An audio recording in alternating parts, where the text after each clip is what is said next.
Hi everyone, how are you doing? And this is my first time to do an online teaching, and hopefully everything can work out for this semester. If you hear someone crying on my background, that should be my 2 years old daughter, so don't panic. And up to this point, we have already learned how to design mechanisms and how to do position, velocity, acceleration analysis of the mechanism. So the next question is, if you have for example, if you have a 4-bar linkage, and then you want to drive this 4-bar linkage using a motor. So how much torque should the motor apply to drive this system? Okay, that's actually very important in machine design. And then that's what we're going to cover in the next session. First of all, let's review the lessons you learned from the dynamic class. So when we talk about dynamics, so we're talking about rigid body. For example, we have a plane in 2D, and then if we call these solid piece as rigid body, that means we ignore the stress and strain inside of this body. We just assume it's like a piece of rock that never deform. And then if there is a gravity experienced by this rock, we assume that the gravity is applied at a point G, right? And then this point G, by definition, is called the center of a gravity. So sometimes the center of gravity is the same as center of mass. Actually, most of the time that's true, because when your rigid body is in a homogeneous gravity field, so then that means your center of gravity is the same as center of mass.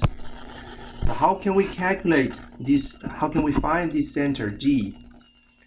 So mathematically, we have 3 equations, because the G should be a point in 3D plane. So that's why it has 3 different coordinates. So in this class, we only talk about 2D. So usually your MZ can be ignored, and then we only focus on X and Y. So here's an example 1. Let's use this example to get a better understanding of these center of mass thing. So we have a triangle. The length is 1 on these 2 edges, and then the area density of the component is rho naught, and then we know that rho naught is a constant. Alright, so by definition, we know that there should be a center of gravity G somewhere in here, and then we need to find the X and Y component of that center of gravity. And then we know that if the gravity field is homogeneous, then your Gx directly equals to mx. And then by definition, it's the integration of x with respect to dm, and then over m. And then, because if you look at it here, so that's for mx means we have to do integration along the x-axis. So you see what's the range of x? It's actually from 0 to 1. So that means your integration is from 0 to 1. It's really hard to do integration for dm. But we're able to do an integration over dx. How can we couple dx and dm in this case? So by definition, if you recall the definition of calculus, so dx is equivalent to an infinite small increment along x direction. Sometimes we name it as delta x, right? So what we do is you can actually easily cut a small piece out from this triangle, and then we make sure this distance is infinitely small, which is delta x. And then the dm means what is the mass dm of this shaded area. So it might not be really clear by one glance, but then I can take these shape out, right? We want to calculate the area of this shape, and then we know that the width is theta x, and then but we can simply draw a line, and then we know that this red area should be the same as the green area. So eventually problem becomes how to find the area of this black rectangular shape. Okay, so we already know the width. The other thing we need to calculate is the height. What is the height? If you look at here, the height here is actually the value of the function y, right, at point x. So that means your height is yx. And then how can you find this yx function? So your yx should be 1 minus x. Is a line, right, in 2D plane. So it's 1 minus x. In total, so your dm should equals to yx times theta x. That's the shaded area, theta x, multiplied by the density of these p's. And then eventually we can replace your theta x by dx. So you would have 1 minus x times rho naught times dx. So that's your dm. So we can easily calculate the integration in the numerator right now. The integration ranges from 0 to 1. We have one variable x there. Your dm is just whatever in this expression, rho naught 1 minus x dx. And then we can express things out. We have x squared divided by 2 minus x cubic divided by 3. And then that's from 0 to 1. And then we know that this is how much? That should be 1/5 rho naught. Alright, so that's the numerator. So what is the denominator? So denominator m means total mass of the system, of the component. Alright, how can we calculate the total mass? So by definition, your total mass is just integration of 0. Sorry, so let's use a simplified version for this case, because everything is homogeneous in this case. So your total mass is just rho naught multiply the total area of this triangle. It's easy to calculate the area here because it's rho naught times 1 times 1 times 1 half. So you have half rho naught.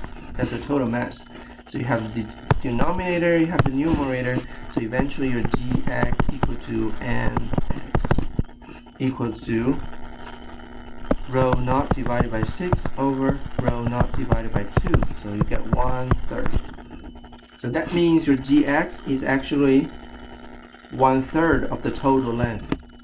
Okay, so after watching this video, can you calculate what is your gy? Your gy should equal to my, right? And then I can give you the solution. Your gy should also be 1/3 because this triangle is symmetric. If you turn it around, turn the paper around by 90 degrees, you can see that gy should be the same as gx. So I'm gonna skip that. So example 1 is relatively easy because we have because the density of these area is actually uniform. So what if we have the changing density? So that is our example 2. So this is a linear bar in 2D plane, and then we know the total length is 1. So that means origin is 0, its coordinate is 1. So the first case, in part A, we need to find the center of gravity when the linear density is homogeneous or your rho is a constant rho naught. we can actually easily guess for the case 1, your G should be somewhere in the center, right? Okay, so how can we mathematically prove that? So no worries, let's just go back to our definition. So it should be integration of x over dm, and then your total mass, right? So integration range is again from 0 to 1. That's the total length of the bar. And then we need to find your dm. What is the dm? So again, dm is, we cannot get it in one shot, but then we want to convert it dm to dx, which is an infinite small increment of your x coordinate. So that's why you can easily cut a very short slice along the x direction, and then we assume this distance is dx. Okay, so we know that the density here is rho, so that means your dm is simply rho times dx. Then you can replace your dm in the numerators from 0 to 1 x rho times dx. And then we know that your rho here is a constant, so just rho naught. And then the total mass of this bar. So because your density is homogeneous, so just rho naught times the total length, which is 1. Okay, so you have the same constant both on top and at the bottom, so you can cancel it out. So eventually becomes integration from 0 to 1 x dx. That equals to half x squared from 0 to 1. So that should give you a half. So that's how we mathematically prove that the center of gravity for case A is actually in the middle of the bar. So that's actually a simple case. But what if we want to calculate a varying density? So that's, which is case B. The density of the bar is actually decreasing. Right, the density of the bar is decreasing along x direction. So on this end is when x equal to 0, you have 2 rho naught. When x equal to 1, you have 1 rho naught. So that means your bar on the left hand side is much heavier than the right hand side. So my guess is your G should be somewhere slightly to the left of the bar. How can we find the new G? No worries, just go back to the original definition. Your G equal to integration from 0 to 1 x dm over m total. So again, your dm is rho times your dx. But remember, in this time your rho is not a constant, it's actually a function of x. We have to replace the rho by rho naught times 2 minus x times dx.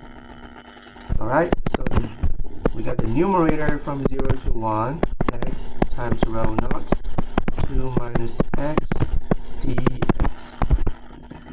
So what is the total mass then? Your total mass,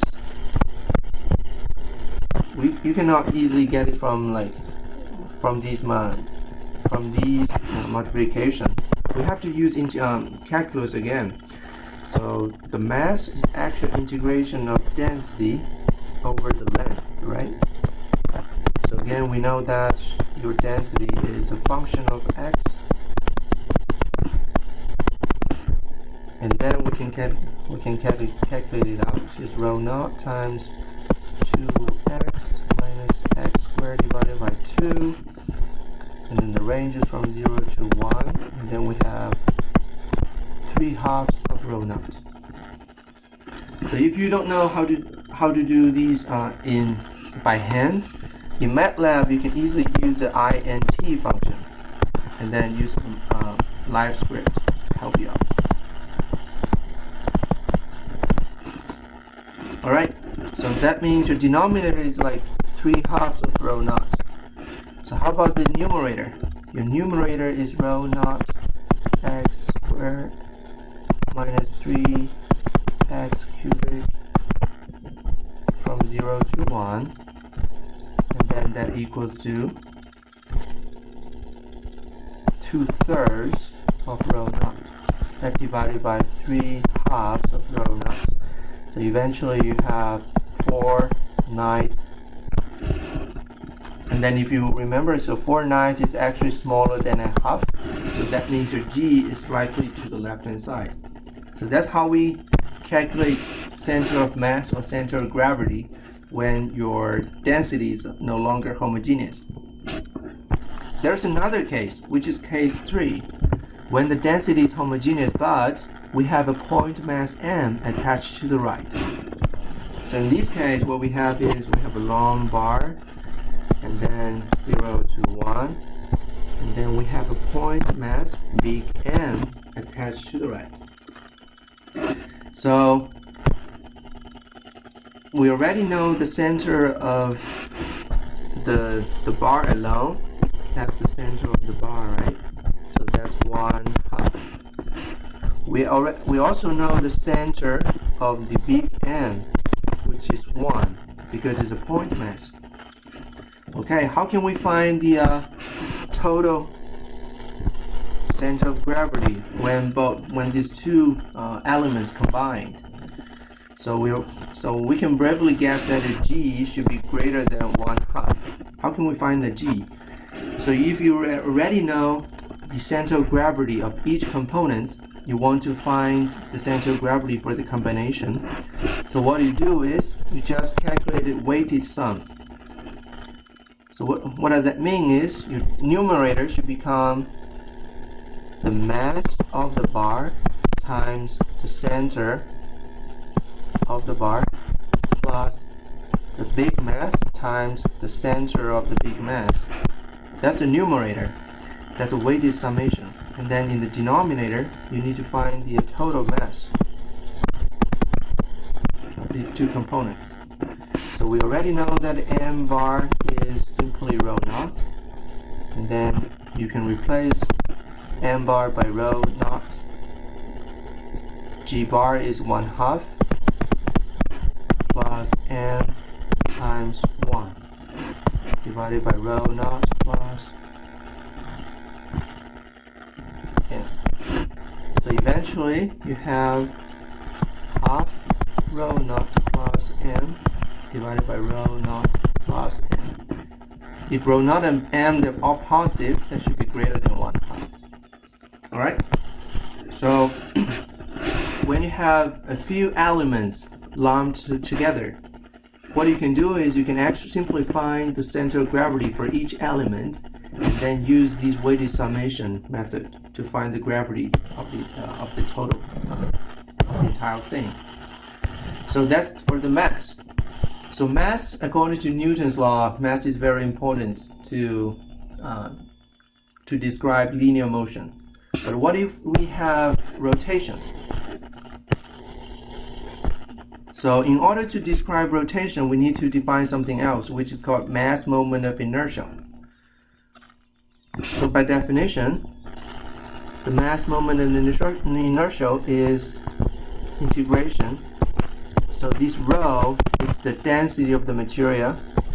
R is the distance between the point you investigate and the rotation axis. dV is actually the infinite small increment of volume. Alright, so this equation might be really abstract to understand, but we can simply use an example here. So we have a bar, and then the density is homogeneous, which means your rho is a constant.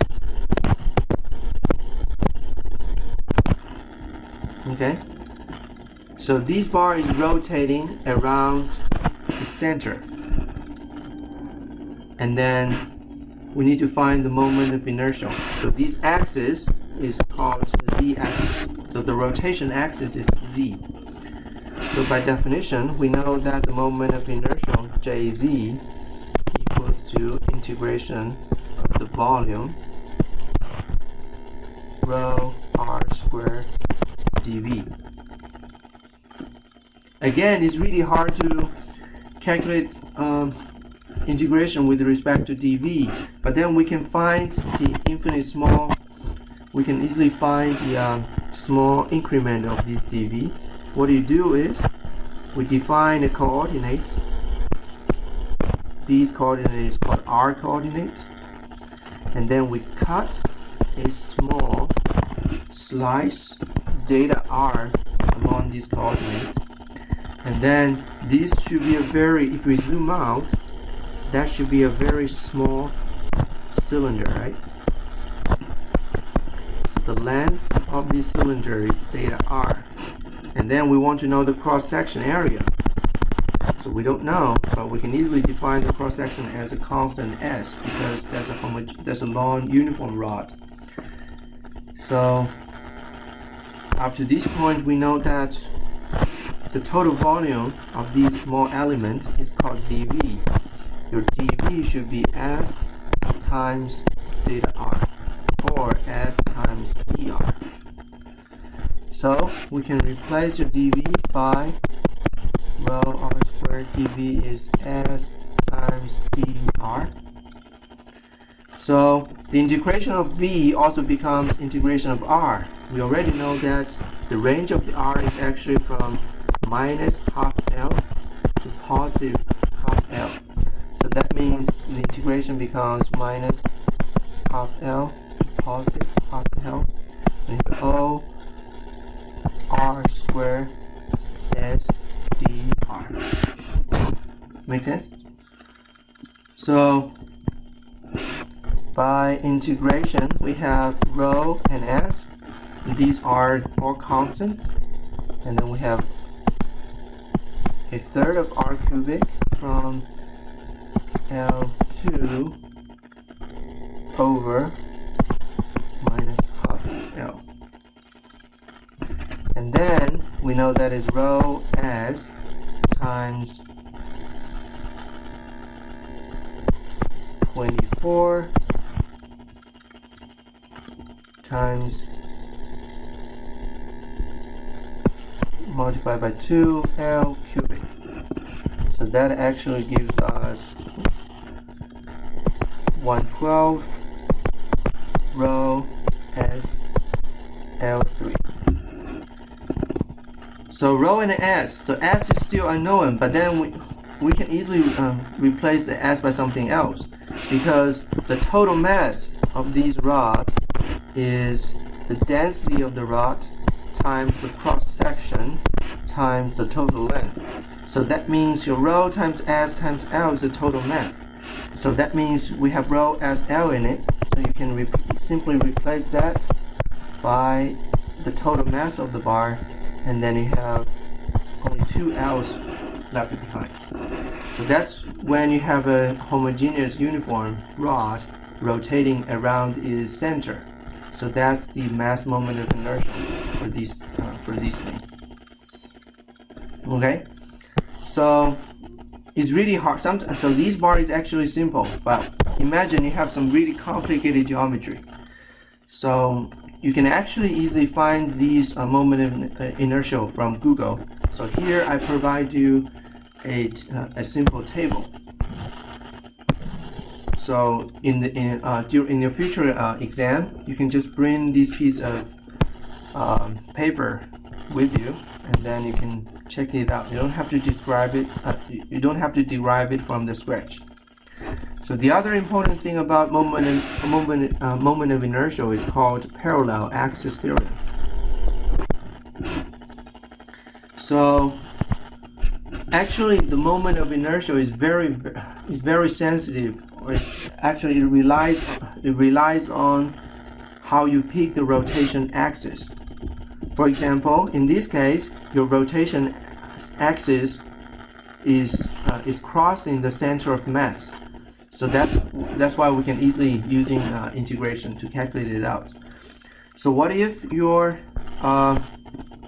rotation axis for this bar is not crossing the center of mass?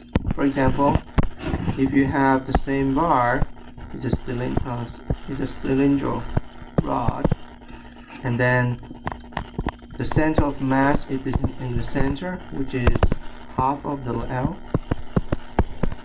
Total length is L. But then your center of rotation is actually on the edge. So if you go back to the parallel axis theorem, so your JC is the moment of inertia when the rotation axis crosses the center of gravity. So that means if your rod's rotating around this green axis, then the mass moment inertia is actually JC. We already calculated that your JC is 1/12 m over L squared. Okay? So, but then because right now the rotation axis is away from the center of mass, we have to add an additional part, which is the total mass times the distance d. So that means the second part of your JC plus the total mass, which again is m, times the distance. The distance is actually half L squared, right? So eventually, if you lump this together, you have mL squared 1/2 plus, actually, sorry, 1/4 plus 1/12. So that gives you 1/3 of mL squared. If you look at the table here, that's 1/3 mL squared. So if we know the mass moment of inertia around one axis, but we want to shift the rotation axis in the future, you don't have to go through the entire integration procedure again. You just need to apply the parallel axis theorem. So that's relatively simple. Alright, so up to this point, you already know the moment of inertia and also the mass, center of mass calculation. So we can move on to force analysis.